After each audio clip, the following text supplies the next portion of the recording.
तो क्या कभी आपका सूजी का हलवा चिपचिपा हो जाता है, कभी घी अलग हो जाता है और कभी वो दानेदार टेक्सचर ही नहीं आता जो शादियों वाले या फिर हलवाइयों के हलवे में होता है। आज आपके साथ शेयर कर रही हूँ मैं परफेक्ट दानेदार सूजी का हलवा, बिल्कुल वही वाला जिसमें स्पून उठाते ही दाने अलग अलग नजर आए, घी से चमकता हुआ और मुंह में जाकर मेल्ट हो जाए। इस रेसिपी में मैं आपको छोटे छोटे से सीक्रेट्स बताऊंगी, सूजी की सही रोस्टिंग, घी का परफेक्ट रेशियो जो आमतौर पर कोई नहीं बताता। अगर आप चाहते हैं कि आपका सूजी का हलवा ना ही चिपचिपा हो और ना ही गीला, बिल्कुल परफेक्ट दानेदार और खुशबूदार बने, तो वीडियो को एंड तक ज़रूर देखें। तो चलें फिर शुरू करते हैं इसको बनाना। तो सूजी का हलवा बनाने के लिए हलवे की जान यानी ड्राई फ्रूट्स आपके साथ शेयर कर रही हूँ, जिसमें मैंने 10 से 12 लिए हैं बादाम, 12 से 15 पिस्ते हैं, इसके अलावा 10 से 12 काजू हैं, कुछ नारियल को मैंने बारीक कट कर लिया है और यहाँ पे तकरीबन 2 टेबल स्पून मैंने किशमिश का भी यूज़ किया है। आप अपनी पसंद का कोई भी ड्राई फ्रूट इसमें ऐड कर सकते हैं और जो पसंद नहीं है उसे स्किप भी कर सकते हैं। यहाँ मैंने सूजी और घी दोनों बराबर क्वांटिटी में लिए हैं और दोनों एक एक कप हैं।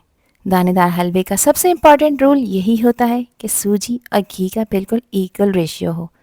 ये लोग अक्सर यहाँ पर गलती करते हैं कि घी कम डाल देते हैं और सूजी ज़्यादा ले लेते हैं, जिसकी वजह से हलवा चिपचिपा या फिर ड्राई हो जाता है। और ये हलवा बनाने के लिए मैंने बारीक सूजी का इस्तेमाल किया है, क्योंकि दानेदार सूजी का हलवा बनाने के लिए सूजी का टेक्सचर बहुत ही मैटर करता है। मोटी सूजी लेने से हलवा अक्सर लम्पी या अनइवन हो जाता है। यहाँ पर मैंने लिया है एक चुटकी ज़ाफ़रान। इसकी क्वांटिटी बहुत कम है मगर फ्लेवर और कलर का काम ज़बरदस्त करता है। ज़ाफ़रान हलवे को खूबसूरत कलर ही नहीं देता बल्कि एक रॉयल किस्म की खुशबू भी देता है, जो कि सूजी के हलवे को बिल्कुल शादियों वाला टच देती है। इस ज़ाफ़रान को मैं थोड़ा सा हामन दस्ते में डालकर क्रश कर लूँगी, यानी इसका थोड़ा सा आपने पाउडर बनाकर ऐड करना है। 4 से 5 टेबल स्पून मैंने नीम गर्म दूध के लिए हैं और ज़ाफ़रान को इसमें डिप कर कर रख देंगे, जिससे हलवे का कलर बहुत ही खूबसूरत आएगा। ये एक ऑप्शनल स्टेप है, ज़ाफ़रान है तो ज़रूर ऐड करिएगा, अदरवाइज़ आप इसे स्किप कर सकते हैं, कोई इशू नहीं है।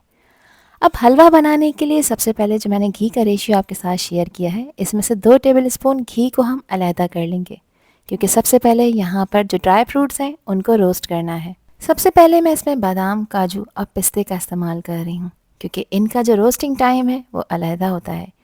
ड्राई फ्रूट्स को घी में रोस्ट करने से उनका नेचुरल फ्लेवर डबल हो जाता है और हलवे में एक रिच रॉयल टेस्ट आता है। यहाँ पर मुस्तकिल चलाते हुए लो फ्लेम पे आपने इनको रोस्ट करना है और 1 मिनट के बाद ही निकाल कर एक प्लेट में रख लेना है। अब डालेंगे इसमें नारियल, जिसको बारीक काट लिया है। नारियल डालने के बाद सिर्फ आपने 10 सेकंड्स ही इसमें इसको फ्राई करना है और इसके बाद इसको भी निकाल कर प्लेट में रख लेना है। नारियल जल्दी से ही इसमें रोस्ट हो जाता है, अगर ओवर कुक करेंगे तो ये जल जाएगा। और अब गैस का फ्लेम मैंने बंद कर दिया है। बंद फ्लेम पे मैंने इसमें किशमिश डाली है और किशमिश डालने के बाद आपने सिर्फ 5 तक की काउंटिंग करनी है और इसको फ़ौरन से डालकर निकाल लेना है। ओवर कुक नहीं करना वरना किशमिश जल जाएगी। अब इसमें घी ऐड करेंगे। 2 टेबल स्पून ऑलरेडी यूज़ कर चुकी हूँ और 2 टेबल स्पून घी मैंने बचा लिया है। क्यों बचाया है ये मैं आगे आपको वीडियो में बताऊँगी। और अब इस घी में डालेंगे सूजी। तो ये 1 कप सूजी है, मैंने मेजरिंग कप का यूज़ किया है। आप लोग चाहें जो घर में चाय पीने वाला कप होता है उससे भी इसकी मेजरमेंट कर सकते हैं। बस घी और सूजी का रेशियो सेम होना चाहिए। गैस का फ्लेम दोबारा से मैंने लो पर ऑन किया है और अब मैं सूजी को मुस्तकिल चलाते हुए रोस्ट कर रही हूँ। यहाँ जल्दी बिल्कुल नहीं करनी, क्योंकि दानेदार हलवे का असली राज सूजी की सही रोस्टिंग में होता है। सूजी को लगातार चलाते रहना है, बहुत ज़रूरी है ये स्टेप, वरना नीचे से ये जल जाती है और ऊपर से कच्ची रह जाती है, जो बाद में हलवे को लम्पी और चिपचिपा बना देती है। सूजी को घी के साथ आपने लगातार चलाते हुए 7 से 8 मिनट के लिए लो फ्लेम पर रोस्ट करना है। जब सूजी का कलर यहाँ पर लाइट गोल्डन होना शुरू हो जाए और इसमें से घी आपको अलहदा से चमकता हुआ नज़र आने लगे, तो समझ जाएं कि सूजी परफेक्ट रोस्ट हो चुकी है। तो यहाँ पर देखें इसका कलर चेंज हो चुका है। इस पॉइंट पर सूजी में से एक ज़बरदस्त सी खुशबू आती है और यही साइन होता है कि हलवा अब दानेदार बनकर तैयार होगा। सूजी यहाँ पर भुन चुकी है। अब मैं इसमें मेजरिंग कप को मेजर करते हुए, जिससे मैंने सूजी को मेजर किया था, 3 कप पानी ऐड कर रही हूँ। अब पानी ऐड करते वक्त गैस का फ्लेम बिल्कुल लो कर दिया करें और लगातार चलाया करें।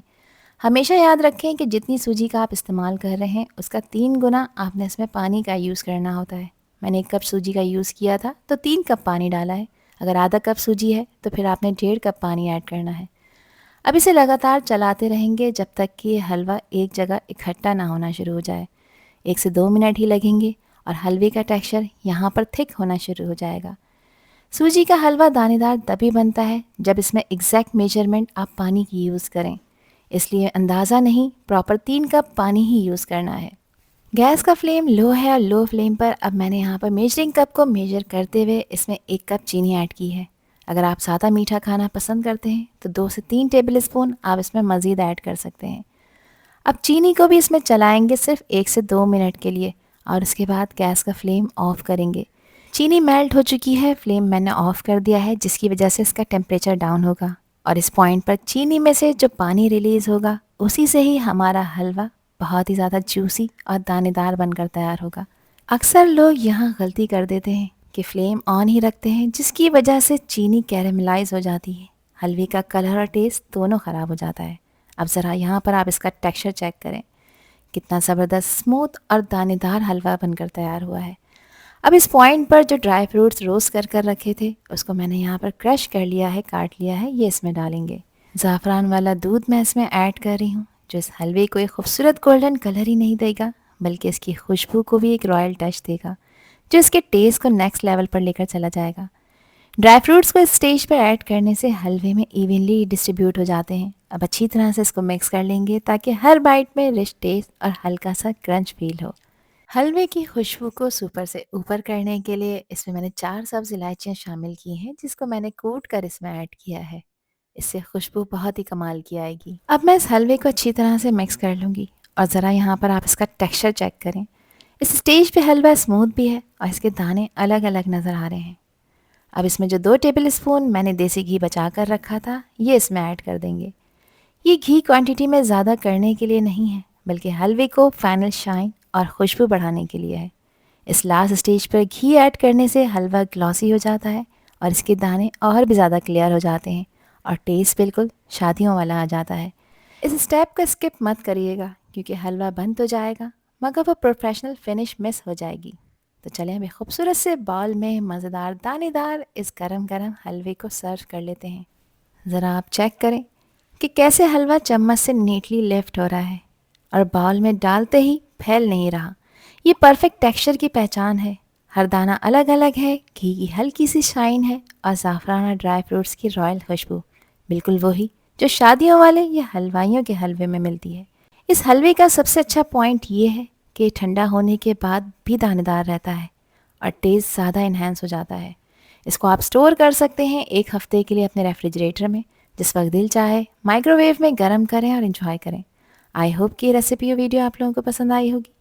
पसंद आई हो तो कमेंट सेक्शन में अपना प्यारा सा फीडबैक मुझे लास्ट में शेयर करिएगा और चैनल पर न्यू है तो चैनल को भी ज़रूर सब्सक्राइब कर दीजिएगा। आपसे फिर मिलूंगी इंशाल्लाह एक न्यू वीडियो में एक न्यू रेसिपी के साथ। जब तक हादिया को दीजिए इजाज़त।